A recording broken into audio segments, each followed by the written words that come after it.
Nabi Muhammad. Bismillahirrahmanirrahim. Assalamualaikum warahmatullahi wabarakatuh. Daun salam buah kedongdong. Yang gak jawab salam, moga-moga mulutnya bau jigong. Daun salam buah kedondong. Yang jawab salam, moga-moga rizkinya kagak kosong melompong. Sekali lagi, genteng di atas buah, di atas genteng ada buah kedongdong. Hai ganteng, jawab salamnya dong. Assalamualaikum warahmatullahi wabarakatuh. Warahmatullahi wabarakatuh. Alhamdulillahirabbil alamin wa bihi nasta'in wa ala umurid dunya waddin. Wassalatu wassalamu ala asyrafil anbiya'i wal mursalin. Wa kama qala Sayyid Sulaiman fi kitab Tuhfatil Atfal. Alhamdulillahilladzi 'allamal insana bitajwidil Qur'an wa zayyanahum bi fasihatil lisan ma'adghamil mahabbati wal irfan wa afdhalus salati wassalami 'ala man nataqa bid-dammatil mu'jamah baida annahu min quraisil mufakhamah sayyidina wa maulana Muhammadin ar-raqiqati akhlaquhul karimah walau kana fadhan ghalidul qalbi lan faddu ilaihi wa ala alihi wa sahbihi alladhina azharul jamilah wa afqahul qabihah mamadda luzumu syari'atihil wadihah ila yaumat tubla sarailul fadihah wal muhibbah adada khalqillahi ta'ala subhanah. Wa kama qala Syekh Syarifuddin fi kitabil imrid. Alhamdulillahilladzi qad wafaqa bil ilmi khaira khalqihi walid tuqa hatana qulubuhum linahwi wa min azimi syani lam tawihi. Wa kama qala aqidatul awam. Semuanya. Abda'u bismillahi wa rahmani wa birahiminaini bilisani walhamdulillahil qadim awali alairil baqi bilatawuli summa salatu wa salamu sarmada ala nabi khairi man qad wada wa ali wa sahbi wa man tabi. Wa kama qala Syekh Muhammad bin Abdullah bin Malik fi kitabil Alfiyah bin Malik qala Muhammadun huwa ibnu Maliki amanu rabbillahi khairul maliki musallian ala nabil mustafa wa ali mustakmilina syarafa wa astaghfirullah bi alfiyah qasidun nawi bi arwiyah tuqaribul aqsa bi lafzin mujazi wa tafsutu bi wa'din mujazi. Wa qala Allah ta'ala fil kitabil karim wa huwa asdaqul qailin. Bismillahirrahmanirrahim. Wa ma umiru illa liya'budullaha mukhlishina lahuddin hunafa'a wa yuqimus salata wa yutuz zakata wa dhalika dinul qayyimah. Al-ayah. Wa qala nabiyuna Muhammadin sallallahu alaihi wasallam fil hadits innamal a'malu wa innamal likulli imri'in wa man hijratuhu ilallahi wa rasulihi fa hijratuhu ilallahi wa rasulihi wa man kana hijratuhu ila dunya yusiba alaihi aw imra'atin yunkihuha fa hijratuhu ila ma hajara ilaihi. Yang saya hormati nyatanya pendiri Pondok Pesantren Selamat Modern Selamat Batang 2 ya ini Bapak Sudarjo dan keluarganya. Juga yang saya hormati dewan guru sekalian, baik dewan guru sekolah maupun agama yang hadir pada acara malam ini. Yang saya hormati juga kakak-kakak kelas yang pada ganteng wajahnya dan rupanya. Juga adik kelas dan teman-teman yang saya sayangi juga saya banggakan.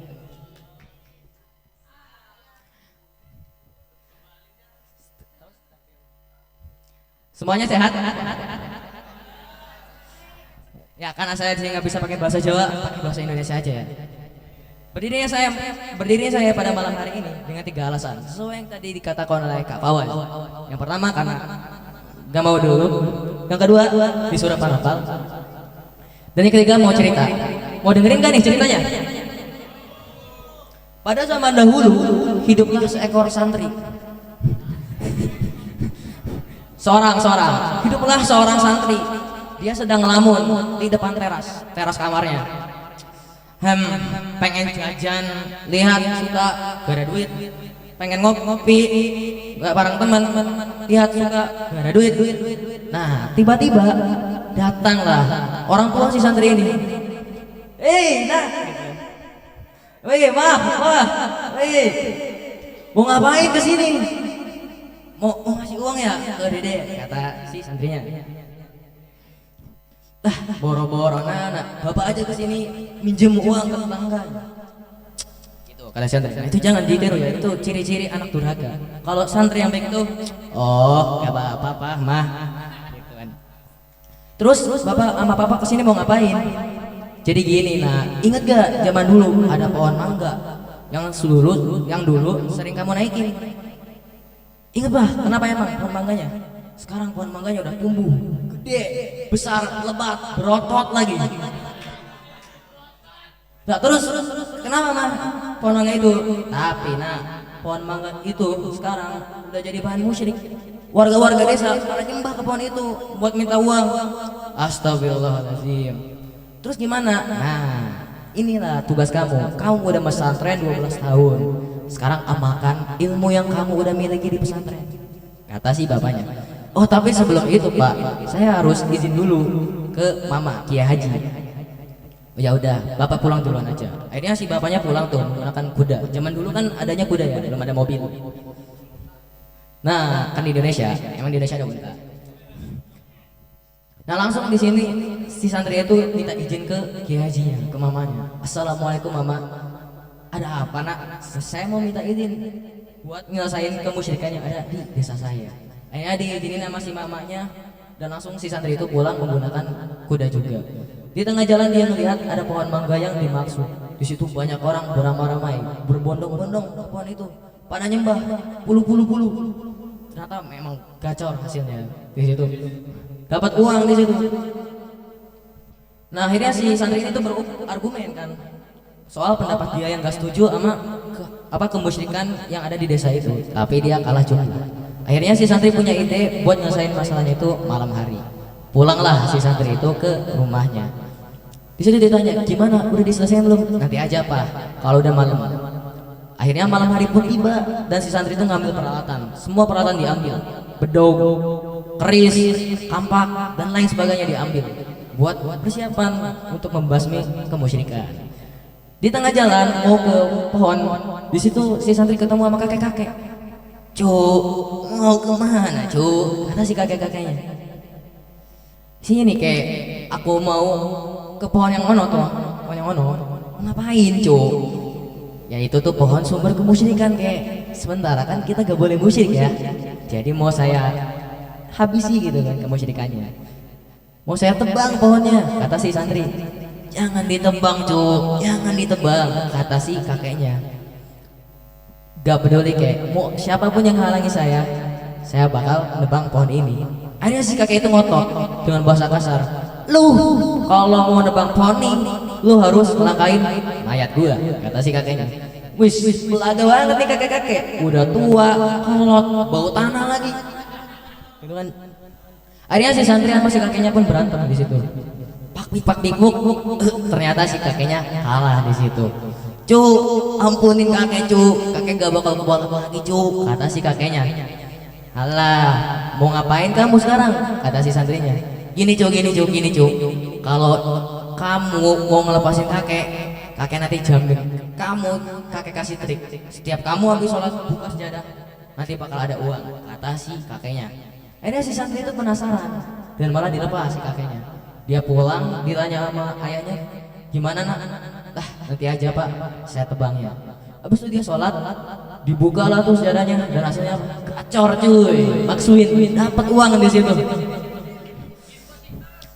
Hari pertama, hari kedua, sampai hari ketujuh pas dibuka senjatanya dan ternyata malah dapatnya zong. Waduh, akhirnya si santri gak terima dong, langsung dia balik lagi ke pohon yang tadi. Dia ketemu lagi sama si kakek-kakeknya. Si kakek-kakeknya kan ketawa dia, awok. Mau aja kamu ditipu, kata si kakek-kakeknya. Berani kamu kayak nipu saya, kata si santri. Akhirnya si santri di situ berantem lagi sama si kakek. Dan di situ ternyata si kakek nunjukin wujud aslinya kalau dia adalah iblis. Di situ si kakek akhirnya menang lawan si santri. Si santri yang kali ini terpojok. Terus di situ si iblis ngomong, sekarang waktunya kamu yang saya akan bunuh. Tapi sebelum itu tunggu dulu, kok bisa sih pada hari pertama saya menang, tapi pada hari kedua kok kamu yang menang gitu? Karena yang pertama kalinya kamu datang ke sini itu niat karena Allah. Tapi yang kedua kali yang kamu datang ke sini niat karena wah, tamat ceritanya. Rawahu fi Abdul Afif. Nah, kesimpulan dari cerita ini apa? Baik lagi ke hadis Nabi, yaitu innamal a'mala binniyat. Pastinya sahnya setiap amal kita itu tergantung dengan niatnya. Your intention show your action. Niatmu itu menunjukkan tingkahmu. Kalau niatmu bagus, pasti tingkah lakumu juga bagus. Sebaliknya, jika niatmu jelek, pasti tingkah lakumu juga akan jelek. Nah, pertanyaannya nih, kita datang jauh-jauh, ada yang dari Pemalang, Semarang, Pekalongan, Bodeh, ya, dari Tegal. Apa sih niat kita datang ke sini? Yang benar. Ya, mau apapun niat kita datang ke sini, moga-moga niat kita karena Allah dan bukan gordon akhor. Hal ini diperkuat yang dikatakan oleh guru saya pada pesantren zaman dulu. Kalau niat itu adalah gerbang yang menentukan perkara yang jais ini nantinya bakal diganjar atau malah akan dapat dosa. Sama perkara yang wajib juga nantinya akan diganjar atau malah dapat dosa juga. Hal ini selaras oleh pendapatnya Imam Zarnuji dalam kitab Ta'limut Ta'lim. Kam min a'malin ayyata surah bisurati amali dunya summa surah ila amal akhirah bihusnin niyati. Wa kam min a'malin ayyata surah bisurati amali akhirah summa surah ila amali dunya bisuin niyati. Banyak dari amal yang berbentuk amal dunia lalu berubah menjadi amal akhirah. Karena apa? Karena baiknya niat. Tapi tidak sedikit juga dari amal yang berbentuk amal dunia lalu berubah menjadi amal dari amal akhirah lalu berubah menjadi amal dunia karena jeleknya niat. Contoh makan perkara apa? Jais kan. Kalau kita makan ya gak diganjar, enggak makan juga gak diganjar. Tapi bayangin nih, kalau kita makan niat kita tuh aku makan niat karena mau mengisi energiku gitu, buat biar bisa jihad di jalan Allah, biar bisa tolabul ilmu. Kira-kira terus sebelum makannya tuh baca bismillah dulu sama baca doa. Kira-kira yang kayak gitu diganjar gak? Nah terus tolabul ilmi. Tolabul ilmi kan perkara yang fardu ya. Jangan jauh-jauh ke tolabul ilmi. Sholat deh. Sholat kan perkara yang fardu ya. Pasti kan diganjar. Nah kalau kita sholatnya gordon akhor nih, kayak pengen ngeharap, pengen lihat sama kakak kelas, biar aku kelihatan rajin. Pengen lihat sama guru, biar kepandang rajin. Kira-kira sholatnya diganjar gak? Wallahu a'lam. Emang kamu Tuhan. Ya intinya gitu. Lah kalau gitu ya saya pacaran aja dong dengan niat saya biar saya semangat sekolahnya mencari ilmunya. Ya nggak gitu. Perkara yang haram akan tetap haram walaupun niat kita sudah baik. Ya intinya gitu, tetap istiqomah ya dalam melakukan hal. Akhir kata, set your intention, trust your coalition, and show your action. Percayalah niatmu, percaya kualitasmu, dan juga tentukan langkahmu untuk kedepannya. Ya mohon maaf apabila ada kesalahan, banyak kata-kata yang menyinggung dan lain sebagainya. Unzur man qala wa la tanzur ma qala. Akhirul kalam, wassalamualaikum warahmatullahi wabarakatuh.